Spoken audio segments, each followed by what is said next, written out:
So you've heard from several speakers today around therapies, around advancements, around the rare disease strategy. We're going to break things up a little bit and do a panel discussion for the next session. So our panelists today, Derhan, I think at this point everybody knows who Derhan is. Anne-Marie and Merv, everybody knows who Anne-Marie and Merv are. And Don Retzer, he's a patient living with wild-type amyloidosis. So we'll go through a series of questions, and we encourage everyone to participate if you like as well. If you would like to answer or ask a question, please just raise your hand, and one of our volunteers will come with the microphone.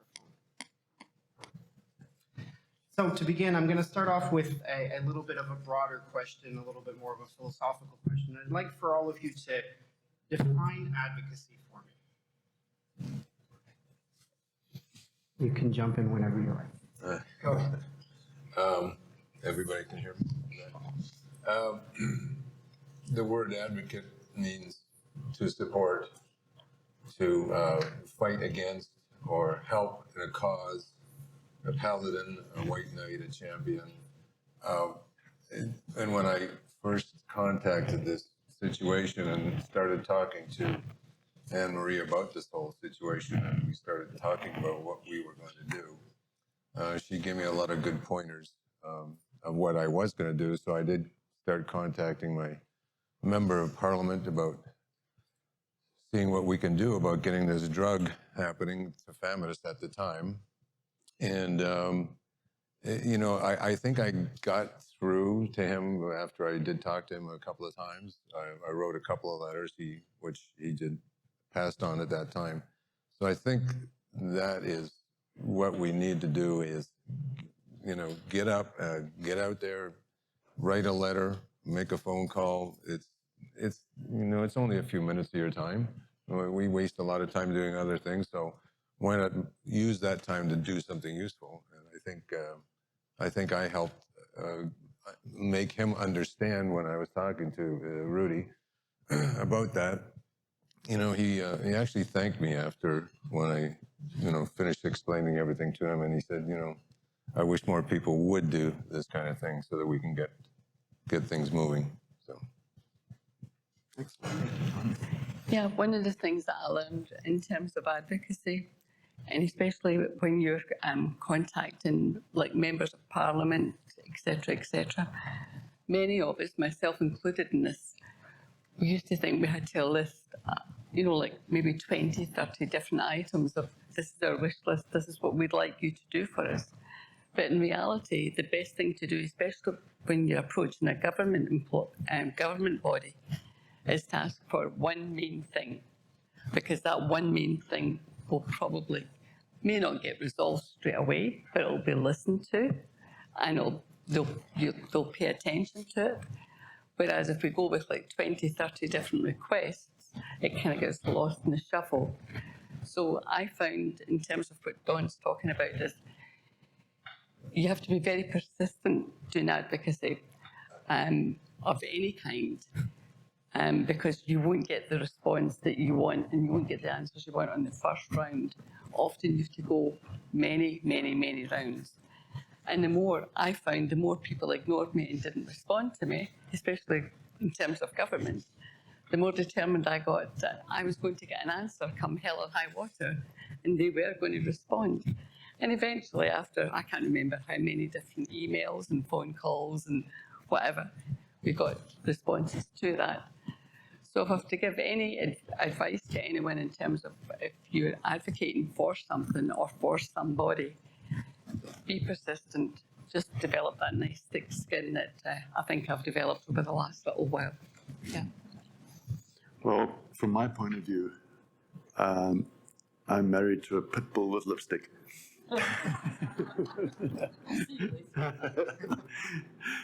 In saying that, persistence and basically spreading the word as much as you can is what makes the difference. Derhan, how would you define it? No, I think it's everything that you've already heard, right? I don't think you can do a better job, except to say, many voices coming together. And I think that's important, right? Is that if we're all saying the same things, I mean, not exactly the same message, not the same story, but we have to be saying, we have to have the same common message that we're going there. And that means coordination as well. Yep. It also means sometimes, giving up a little bit of your own ego, giving up a little bit of your own very particular kind of request to say, okay, this is what is in the common good. I think that's important. I think one of the easiest things to happen is for us to be divided, and then you've got the government and the bureaucrat and everybody else to say, oh, good, we'll let you fight among yourselves, right? And so if you're all asking for different things and you can't get agreement on it, that's fine. I can just walk away. So I think it's important for us to do our homework, that we're absolutely coming together. We know what it is we're asking for. The other thing that advocacy has really become, though, is it's also about information. So the more you know, the more you understand kind of what it is you're asking for, the more you understand how the system works, so that you're actually able to kind of address when you say, this is what I want or this is what I need. But if you understand kind of how the system works, and you say, we recognize what your barriers are. We recognize what you need. We recognize, you're trying to do this right. I recognize you need to balance your budgets. I recognize you, are going to have limited access up front. I recognize blah, blah, blah, right? But this is what I need, and this is how it can fit into what I understand is your problem. So, even better, of course, if you can find kind of what the other person's problem is, and you can help solve their problem. And if their problem is they want to get reelected, which they probably do, if their problem is that they've got constituents that they need to balance out, let me help you. And the more you can be helpful to whoever it is that you're advocating with, I think for the most part, people would rather be helpful to you than not. I think that's important to know. We kind of go in there and we think, okay, you're going to be an adversary.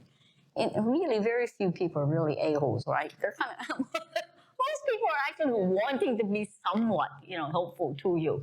And so I think if you can find that, right, find that common ground, find that kind of way in which, I got your problem, I understand where you are, now let me see how we can kind of come together. It doesn't always work that way, because they may also have other agendas, they may have other people tugging at them. But I think for us, the most important thing I say start with is know who your friends are, make sure that you're speaking together, know kind of who the other side is and kind of what they need, and, can we kind of accommodate what you need as well? Excellent, thank you. I think all of you touched on some important points, and it's an excellent segue to the next question, which is how do you differentiate between personal advocacy and public advocacy? So personal advocacy would be in terms of, for example, you know that you're ill, you're going to see different doctors for different things. No one can really understand what's going on with you, and you're getting all these different mixed messages.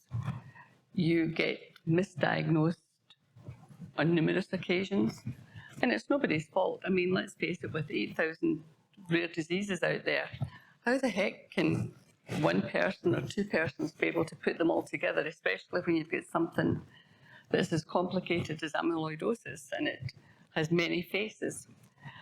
But I found in terms of personal advocacy, initially, if I speak about myself, I would accept whatever the physicians said to me, because that's the way I was brought up. You just accept what the doctor said and you move on and you don't question it. But eventually you learn that you have to communicate all the different things that are going on, because if you don't communicate them all, then how can a doctor assist you in the right path anyway? And I think we all forget that.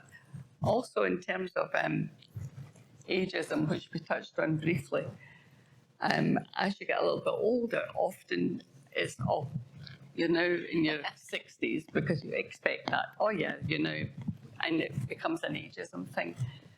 But I think that's changing, because we're realising there's more and more things out there. So in terms of your personal advocacy, I think we all have to learn to be our own best advocate, because if we're not advocating for ourselves, nothing. You have to be the squeaky wheel. Yeah, you have to. Yeah. So that's personal. Knowledge is power. Mm-hmm. And that Yeah. builds on what Durhan was saying around information. The more we know, and if we collaborate together, and we're all sort of basically singing from the same hymn sheet, and one of the things that I find very, what's the word, uplifting. I don't like it when I find out that another person has got amyloidosis. But one thing that I do find I take great satisfaction in is if we can shortcut their pathway to a quick diagnosis. As we all know, if we can get an early diagnosis in something, the prognosis and the outcomes are really great. And in terms of healthcare and expense, it will cost them obviously for the medications, but those patients are probably not going to end up in the ER having to have multiple times a year because this has gone wrong and that's gone wrong. Makes a lot of sense. So I must say to each and every single one of you out there, yeah, I'm so grateful that I've been put in contact with everyone that's here today. It's really heartwarming and just, feel very, very, very grateful. On the point of personal, when I first was told what I had, it does come to you as a shock. You start to think about it, but dealing with some of the issues that I already had in my life, health issues, I just said that I'm gonna just move on with this and not dwell on the fact, but actually do something about it. And I think you need to be strong when you've got these things. You need to, put some of those things aside that you may feel sorry for yourself or whatever. That's not really going to help you. It's not going to do any good. So, just by, going forward, saying, okay, what do we do now? What's the next step? Which doctor do I have to talk to? Where are we going to go? What testing are we going to do? And let's hope that there's something out there. And, and I think you have to take that same attitude with the public, like what we've talked about. Start talking to your member of parliament, and talk to your doctors. I mean, when I first had this, I had doctors that had no idea what I was talking about, which kind of shocked me. But I guess doctors are human beings; they don't know everything the same way we don't. So some of them had to learn, and they were thankful that I told them, because then they went and learned and read up on it and did their research, and we could talk about it after that. So I think you just have to. It's the same thing as public as personal. You just go forward. Take the initiative and do what you can. Maybe I'll just build a little bit more in terms of what everybody has said on the public advocacy side, because, as you know, and I think Murphy's right, you have to be your own best personal advocate. You have to take responsibility, and you have to kind of persist and follow through. And I think what Anne-Marie says is the good news is that if your journey and what you've learned, you can share it in a way that other people can benefit from it. But I always say, as good a job as we do in personal advocacy, we're not going to change a policy. We're not going to make a change in the health system, at least not at a system level. You may get a doctor that's going to be better, and hopefully they can inform other doctors. In order to get policy change, in order to get big change, you're going to have to work together as a coalition. I mean, this is where groups come in. It's important. It's one thing to say, okay, on behalf of Anne-Marie, this is what I want. It's on behalf of the entire amyloidosis community, and that would include you can make the change happen. And unless you bring everybody together, it's sort of like having a demonstration. One person on a picket line ain't very powerful. But if you can get a lot of people out there, right, that's when the message begins to resonate and also begins to kind of create that bigger impression. So I think, the public advocacy says, who else do I need to get on side? People will pay attention to you more if you represent sort of a constituency, right, than if you represent a single person. The other thing that I think public advocacy will get for you, which I think, again, as a person is harder to do, is to get you inside the door.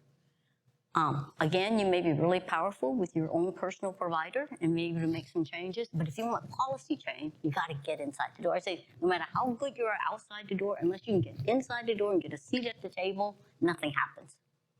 But the only way to get inside that door is if you got enough people on the outside that says, this is important, pay attention. And I think that's kind of, why we have to do this together. I don't care how good you are as an individual. you can get easily brushed aside. But you get enough people, at least they open the door. And you get to make sure the person that gets in that door is actually still listening to everybody else outside, and that they don't get swept up inside the door and locked away forever. But that's a different story. So building on that, what do you feel everyone in this room and the broader community as a whole can do to be better and more vocal advocates? I think getting educated about the whole situation is a good start. And the support group idea is great because, united, you get somewhere. You can't fight it on your own. You need to get together with groups. You need to talk to people, make your voice heard. And I think that's a good part of it right there. Get out there and get together with a group. There's a few catchphrases. One of them is unity is strength, and knowledge is power. Again, I mean, the more you know about the disease, the more you can educate other people, spread the word. Again, coming back to, you have to be personal and a public advocate. You have to be the squeaky wheel. You never accept no for an answer. There's a phrase the medical community like, which no offense, Noel and others, called idiopathic. That just sends my blood boiling.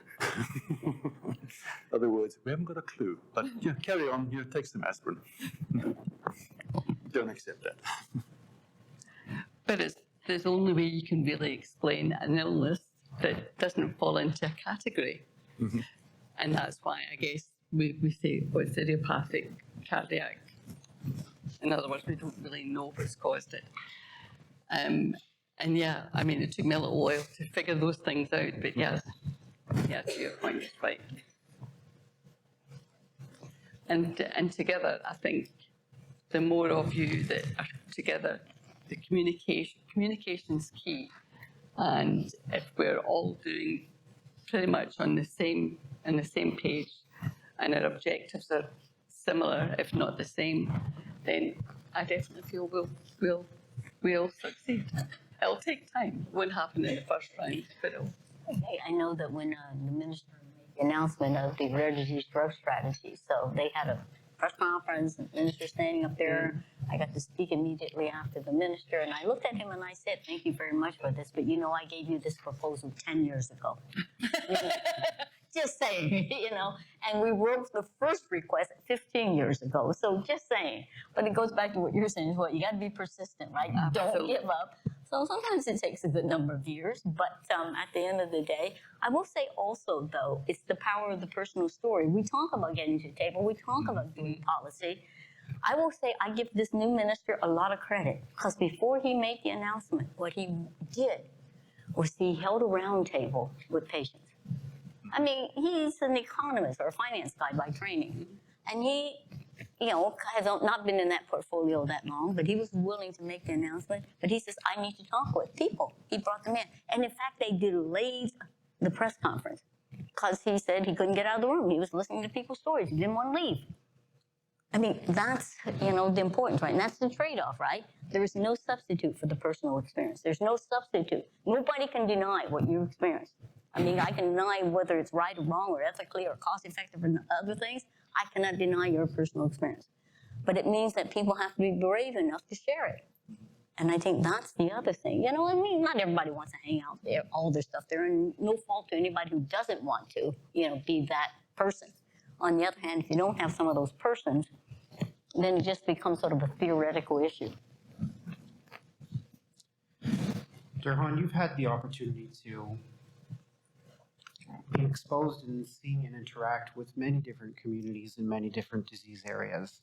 What do you feel are the characteristics of those communities that are successful in their advocacy? Anne-Marie, Murph, and Don. Those are the characteristics. Without that, nothing happens. With that, everything happens. Every single group that I see, and even within the clinical, there are individuals who stand up, who make their cases, who are able to share it and continue to push forward. So, this is this is the success factor in every single case. Now, on the flip side of that, what do all of you feel are the barriers preventing communities from being successful in advocacy? I think one of the big challenges we face here in Canada is the distance that we have from one town to another town. And I know that I get very frustrated sometimes thinking, for goodness sake, let's just all get together. There must be a way to do it. And it's really ironic in many respects, because much as we struggled getting the support groups off the ground and getting them locally, we were able to pull this together. So I believe that we can do it at the, if you will, grassroots level. And there's a lot to be said for everyone getting together at that level and moving forward as a national organisation. I believe we can do it. And yeah, we are governed by distances, and maybe there's not public transport. You know, maybe there's so many different reasons for it not being able to take place.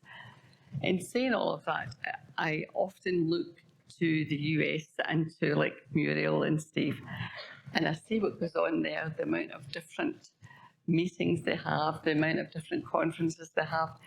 And I think, well, if the US can do it, well, we sure as hell can do it here in Canada. And yeah, we've just got to keep on trucking. We are, Yeah. we are,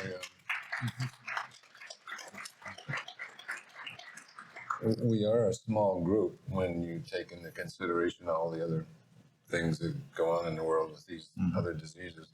But that doesn't mean that we have to give up, and we won't. We, you know, a lot of things start small and end up being Yep. big. Corporations, you know, from the lady baking cookies in her kitchen to becoming a billionaire selling cookies all over the world. You know, it happens. So Yep.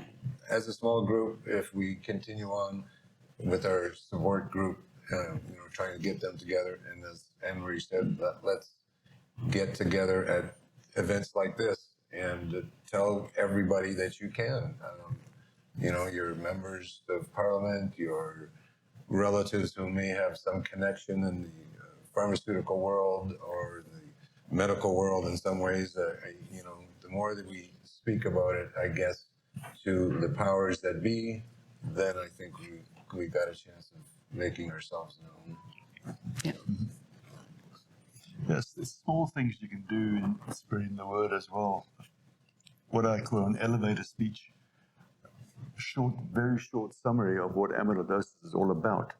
You can do it in a minute. You catch someone, what are you doing? What's this all about? You give them the elevator speech, and they've got some knowledge now. If they're interested, they'll ask for more. I don't know how many times I've done that. Now, either formal or informal, can any of you share any opportunities that currently exist for the broader community to participate in advocacy with the organization? That's a toughie. I guess it's just, again, making your voice known and working together as a group. Yeah. We have to get ourselves out there, get your support groups happening. The bigger the organization, the better. So. Pretty much like a plant, right? Or a seed. You plant the seed, and sometimes you're really lucky. The seed will sprout and it flourishes. And I think in terms of the case of amyloidosis, that's definitely happening. We really, really need to be able to reach out to like the healthcare professionals in terms of like the nursing staff that's out there. I know for a fact, and a lot of the nurses do a fantastic job after they've been diagnosed, and the nurses do lots of follow-ups. But it's not done as extensively as we would like to see it being done. We need to put more effort into that. And also, for our primary care physicians, we need to let them know about amyloidosis as much as possible. Because as to what Don says, you just never know. You say the word amyloidosis, and someone will say, never heard of that before, what is it?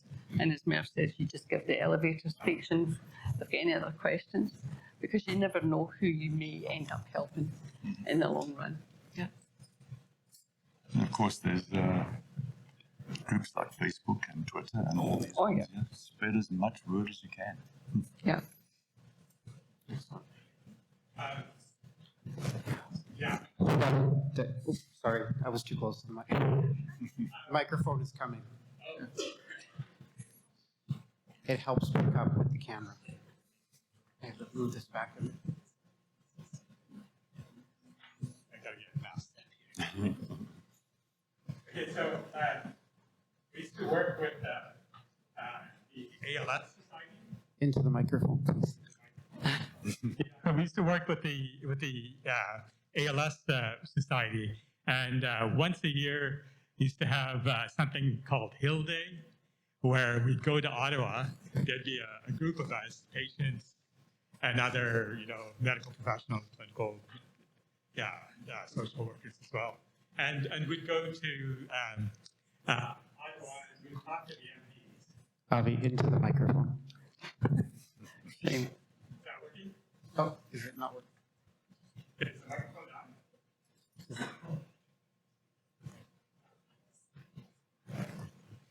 Should be on. Okay, anyways, going up to Ottawa, talking to the MPs, we were able to get a 15-minute meeting with Stephen Harper, and in that 15 minutes, ended up with another funding announcement for great research. So I think advocacy in the federal government for things like rare disease research, that might be something you can look at. So we do host a meeting on, with the parliamentarians. We did in this year Rights for a conference. Yeah. So we bring together, we also do a bit of training with them across diseases. So it is very important, as you say, to try to bring, and that's where your personal story is so important, right? It's nice to have other people there, but there's no substitute for having that personal experience. So I think you're absolutely right, and they want to. Yeah, I mean, I think to what Durhan's saying, when you tell your personal story, it's not just become this abstract illness that person has. It's a real person with a real illness, and it's not that you're trying to play on the emotional side of that person, but you get to that emotional side, and once you tap into that, you'll be amazed at what you can actually achieve. I think that goes a long way.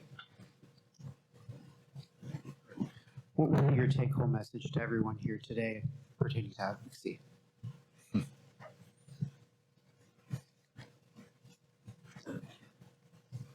What would be our take home? Be the squeaky wheel. Yeah. Yeah, just be persistent.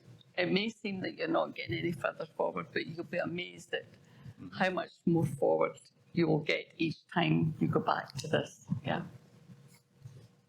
Agreed. You took the words out of my mouth. Oh, I'm sorry, Don. I was reading your mind again, Don. I shouldn't be doing that, please. I could be dangerous. No, I agree. I mean, yes, it's the same thing we've been talking about. It's just you got to get yourself out there and make yourself known, and don't be shy about it. If you got somebody you can talk to about it, get it out there and let them know. When you see their eyes glaze over, you know it's time to shut up. Yeah. Any questions? Any comments from the audience? I have Question? Okay. The microphone is coming.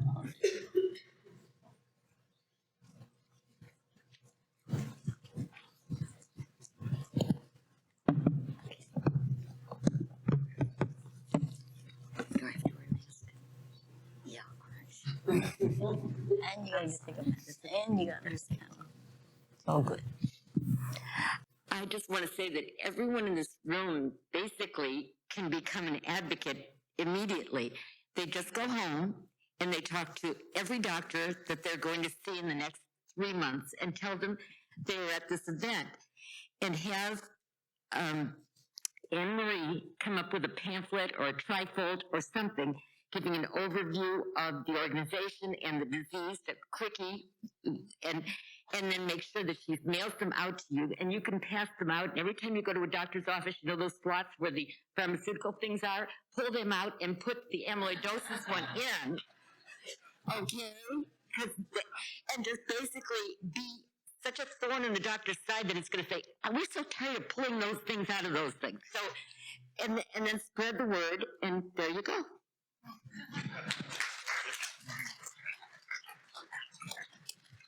How many of you feel you were prepared to be advocates today? Hey, all right. Excellent. Sign-up sheets outside. Any additional questions or comments? No? Yep, we got one there. Yeah. Rules prepared. Yep. Thanks. Yeah, well, more of just a comment, really. This has really been tremendously helpful for me, just to hear these, because as a healthcare provider, I've had a little bit of experience with advocacy with politicians. Not a lot, and it hasn't gone all that well. And I think, I've kind of reflected on my approach and some of the things you said. I think probably the main one is I need to toughen up a little bit and thicken my skin and keep coming back. And, the sense I got as a healthcare provider coming to them was that, you're just someone who wants to advance your career, basically. What's your agenda here? But I think the message of persistence, but also, speak with a group of voices, speak as a group, but share the individual stories as the human side of it is really invaluable advice when talking to politicians, because they are kind of a different breed, I feel, than the rest of us. Maybe that's not fair to say, but they have their own kind of, as you say, their own agendas, their own demands, their own stresses, and their own constraints as well. So I want to thank you for sharing all of that. That's fantastic advice. Thank you, Noel.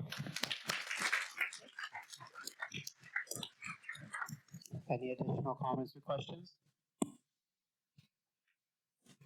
Is anyone having any particular challenges at the moment, or any difficulty in terms of navigating, say, access to medication or access to a specialist? Because there's many of us in this room that could obviously, perhaps, well, I shouldn't say obviously, but we can perhaps help you in that. And if you don't want to speak publicly, that's fine. Feel free to approach anyone at any time.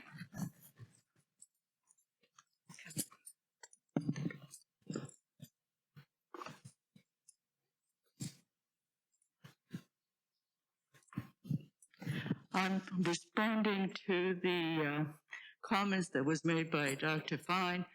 And having been a bureaucrat for most of my life, I understand.